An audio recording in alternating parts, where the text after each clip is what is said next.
My name is Victor Oguni. I'm a proud US citizen, an entrepreneur, a political and a small business owner who loves this great country.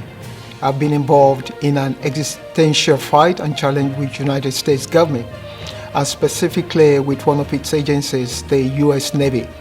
Since my company's 5-year negotiated fixed price small business set-aside statutory commercial industrial services CIS contract was executed in November 2012. And as a legal binding precursor, my CIS contract with the Navy met the US Supreme Court opinion on Rule of Two. See the Rule of Two Exclusivity 14916 Kingdomware Inc versus US. My contract was knowingly, purposefully, and intentionally breached by powerful and most senior Navy individuals, and with the help of their fire personnel who think in their minds that they occupy a position of power and can oppress, get away with injustices of the masses. I'm here to make a passionate plea and a clarion call for action to all those who love this great country and who are not in denial of the present stalemate and crisis in the nation that threatens the future generation of small business entrepreneurs and the tax-paying public at large. There are many systemic procurement and contracting issues with this specific agency, the Navy, that we have uncovered and have documented and directly experienced firsthand during our challenges over these many years. On this contract breach matter, the issue is one that has been unjustifiably harming the tax-paying citizenry for decades upon decades by the actions of this one government agency, the Navy, a premier military agency of our country, causing them unwittingly and unknowingly to fund serious waste in the context of rampant fraud and abuse by the redirecting and reassignment of mines and others contract services works to their now chosen and personally elected large contractors, big businesses at will. No oversight exists. In the past, I have tried to tactfully seek for a sensible and reasonable person in the agency to take up the responsibility of correcting this knowing injustice and do what's morally and ethically right and legally required. But unfortunately, this agency does not have the moral aptitude to act and address this serious breach matter has not happened. And what is frightening as well as depressing is the fact that every person that is expected to do something, anything, that their own charge duties, responsibilities demand. I have contacted the 3 branches of government, from the bottom echelon to the top echelon of each branch of 3 government structure, for first, their immediate attention. Secondly, to assess and address and act on my acquisitions and claims based upon the preponderance of the documented evidences established over these 7 years. But needless to say, their silence has been alarmingly deafening. Does this affirm their complicity with alleged criminal cabal? Or if not, then why the deafening silence to have hearings and the like to discuss my allegations, claims, and pay me my deserved restitution, including interest and consequential damages? No one understands there has been an impairment of the U.S. Constitution in the area of obligation of contract, Article 1, Section 10. Why has no one come to the aid of a defenseless citizen when Amendment 14, Second Bill of Rights of the same U.S. Constitution has been breached? And why the rules governing the establishment of small business administration, Public Law 85536, fair business practices and unethical procurement issues has not been upheld? Nor why was I not contacted by the so-called oversight agency called SBA to hear and discuss my claims of waste, fraud, and abuse, and these work diversion shenanigans to other light contractors? As sad as COVID-19 pandemic situation is, it has further exposed all of us to numerous profound lessons, reminding some of us in America of the fact that all empires become arrogant and all empires fall eventually. For a start, I am reminded of the President's Executive Order 13576, delivering efficient, effective, and accountable government, signed June 2011 by President Obama. This EO has never been effective since signed, and there are no positive indications that it will be once the COVID-19 lockdown is over and normalcy returns to the nation. It's a shame that America will go back to our present modus operandi, basking in oppressing the masses who are powerless and no longer respect justice. The subtle fact that those bureaucrats in the position of administrative authorities as well as elected officials are full of hypocrisy, and they hide their heads in the sand like ostriches, mostly in the way they do with the people's business in the country. So this video is difficult for me to make for the simple reason that if one is not in another person's shoes, one will definitely not know where it pinches. The fact is that many of us do not know, appreciate, or understand how grievous our systemic problems are in America. In my last video that I posted, I received 2 negative comments worthy of note. One person commented, "Stop whining and move on." And the other said, "How are you sure a black man has the capacity and capabilities to execute a contract of this magnitude?" In present day 2020, America still judge people by their color and not the content of who they are. I initially hesitated to respond to the comments, but I then remembered one of the more rich proverbs: "He who does not travel does not know the value of men."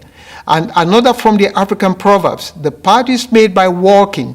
I thought people that are naive need to be educated not because I'm arrogant, but for the fact that I have the credentials and the audacity as the best in class in my specialty to do so. Request for the U.S. Navy's evaluation justifying the award of this contract. I'm part of San Diego Ship Repair Association audit of August 13, 2013. The fact that I have put the resources of my retirement, family, friends, and the sweat equity of my esteemed staff on the line to succeed. Most importantly, I also have the mental fortitude to deal with unprogressive insinuations so that I can continue to create empowering environment to those black entrepreneurs coming behind. In this video, therefore, I decided to be blunt, with the hope that I will see some patriots who agree with my positions and we do something to hold our government accountable. This is the cause of America. Hence, I tagged this release a call to action, calling out the 3 arms of U.S. government to equity table and demanding from them an eyeball-to-eyeball explanation why an innocent citizen cannot get justice after following all due process and protocols throughout the so-called chain of command of government's bloated and ineffective bureaucracy. The issues I present here need to be dealt with now, or it will consume this nation in a very short timeline, as is evident to what is happening across the states, the cities, and the towns, and the streets of America today.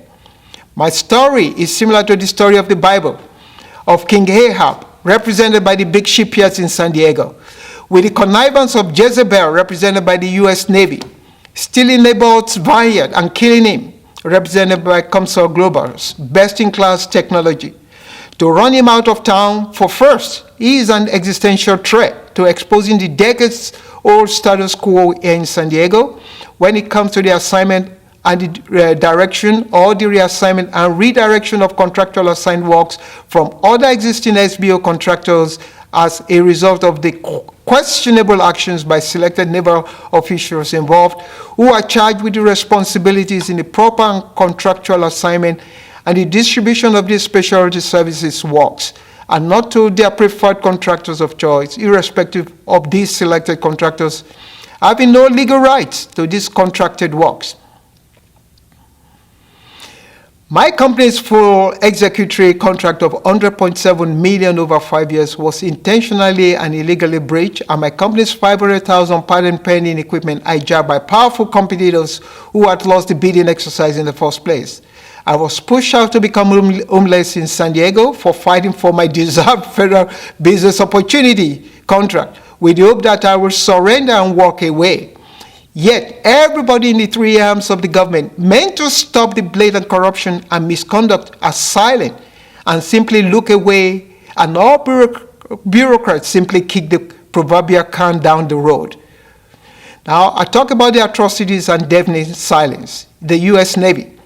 I've written petitions to the then Secretary of the Navy, Honorable Ray Mabels, he and his assistant, Honorable Sean Stackley, and Vice Admiral William Hillerich, come now say, who we have come to understand directly, issued and placed a standing down order throughout the rank and file chain of command within the Naval Sea Systems Command, to and through the Navy's Southwest Regional Maintenance Center Organization, on enacting any communication with us, hoping that we will simply walk away. And to make matters worse, the President's next new senior naval appointees, Honorable Richard Spencer Seknav and his assistant, Honorable James Gertz, and including Vice Admiral Thomas Moore, were notified of the misconduct by the previous Navy administration since September 26, 2017. Yet, once again, the Navy remains silent.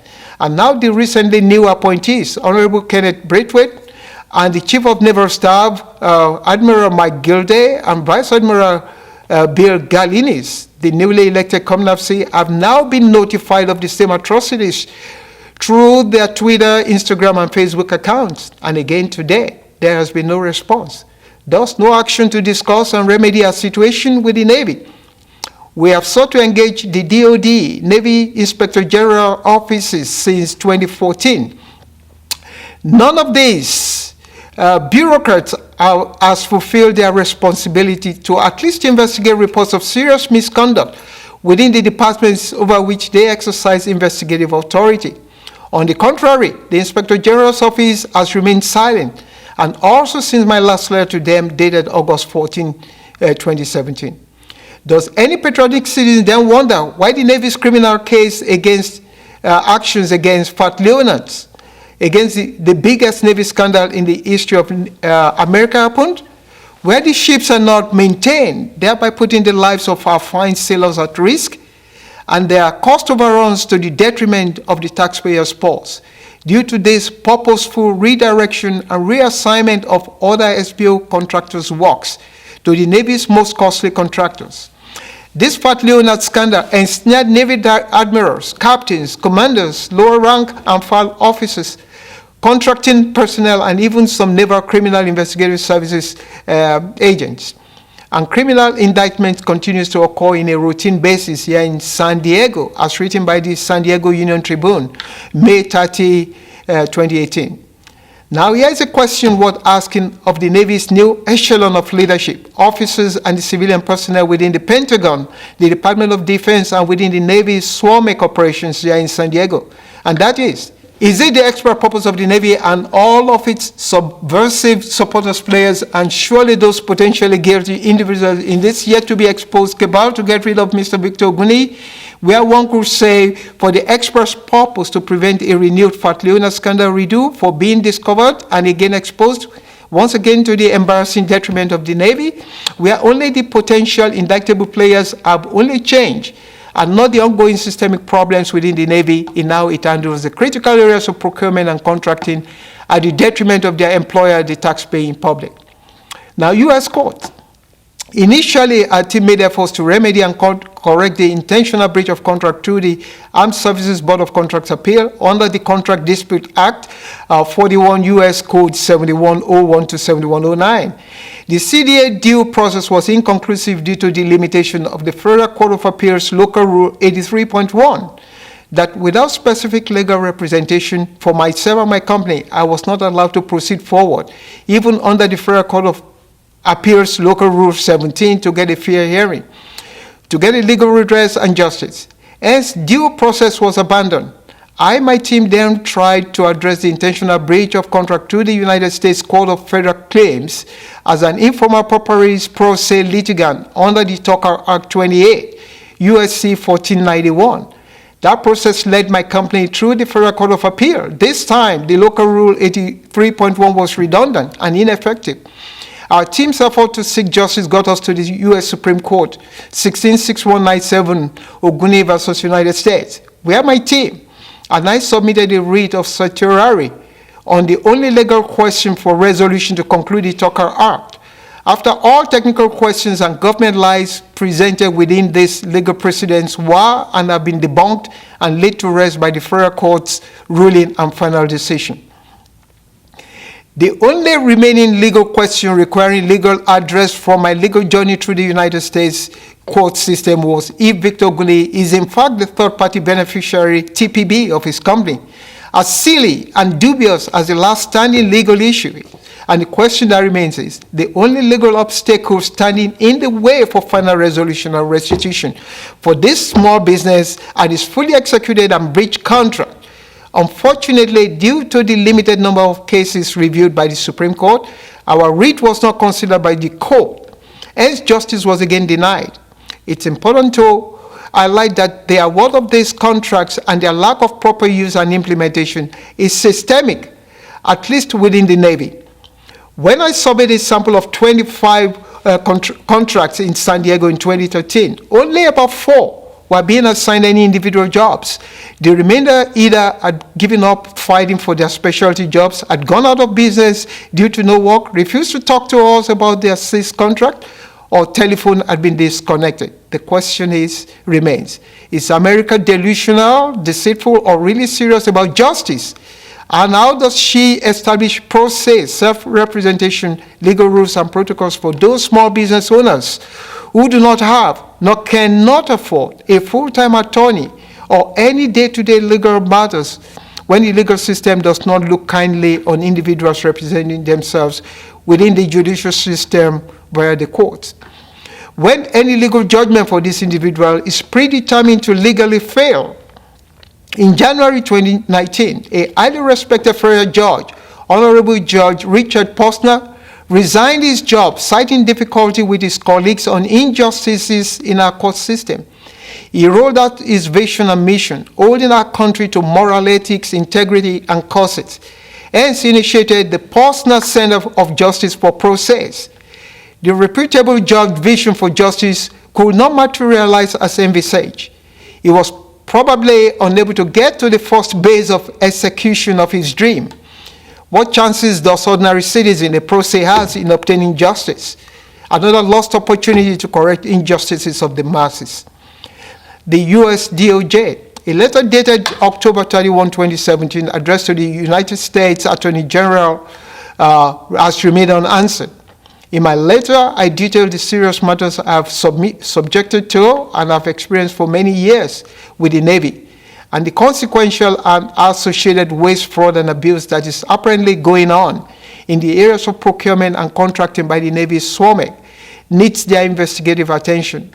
Early November 2019, the Department of Justice, DOJ, inaugurated its Procurement Collusion Strike Force, PCSF, comprising of U.S. attorneys, civil and criminal, and FBI personnel. I've written more than 4 letters to the PCSF between November 7, 2019 and now. Granted, they engaged me once, telecom, but only to find an excuse why my case does not fall into the narrow definition of their specific assignment. I've asked, how do citizens get justice if DOJ and FBI cannot act on my behalf?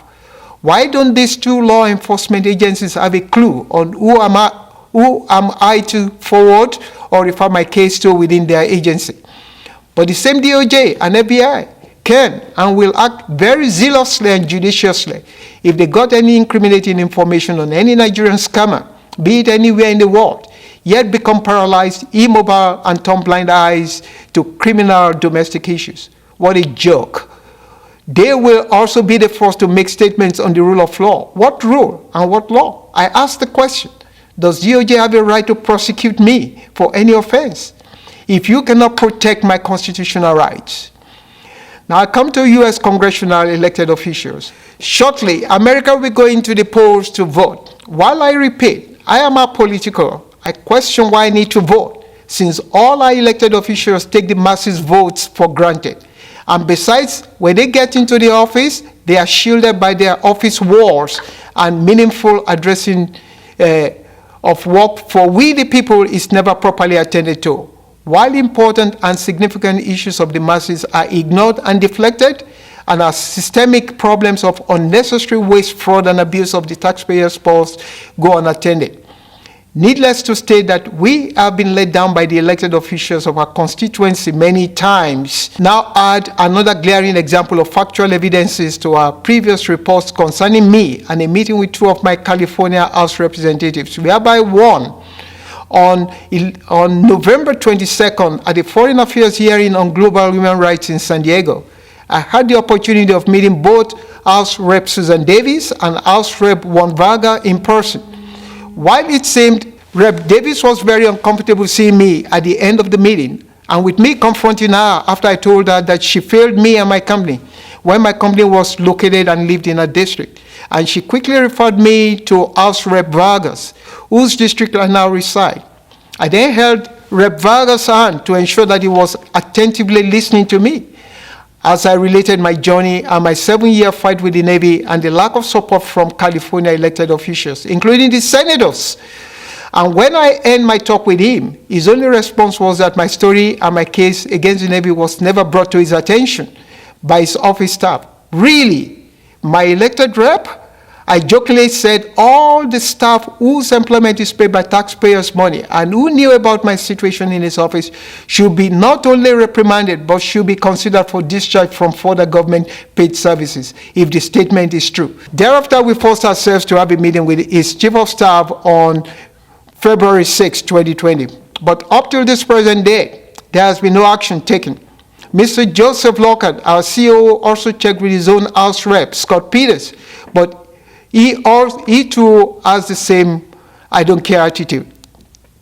Suffice to mention that prior to the award of my contract, my elected constituent representatives in Louisiana, Rep. Steve Scalise, Honorable Senator Mary Landrieu, and Senator David Vitter, had an effective monitoring and oversight on the Navy selection process before the same contract award became a reality.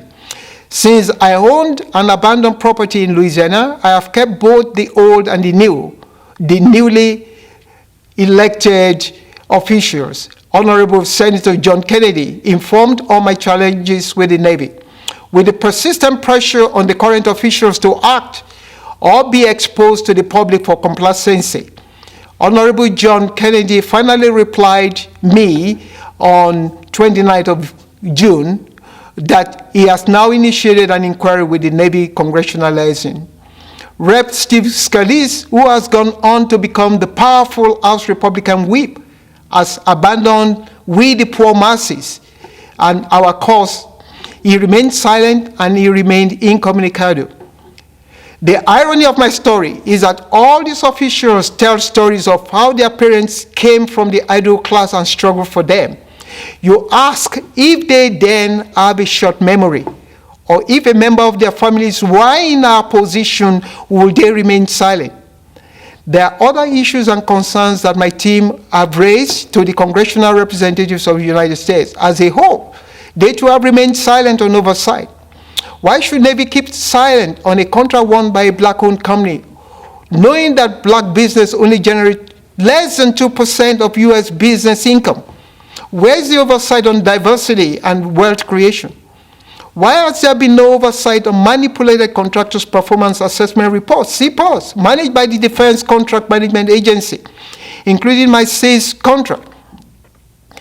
Government recently reported doing $132.9 billion of contracts awarded to small business in 2019. One will ask, does this meet the 23% congressional allocation approved, or another window dressing propaganda to deceive the unsuspecting public?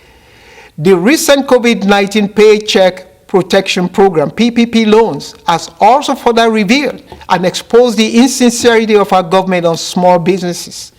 Who got the loans? The big guys. Now POTUS. We wrote the President of the United States POTUS in 2018, and there was an acknowledgement of our petition. But it has been another similar story of silence and lack of any concern, and again, no accountability for 2 years and counting. The swamp has remained undrained. Rather, it had remained stagnant, murky, and smelly.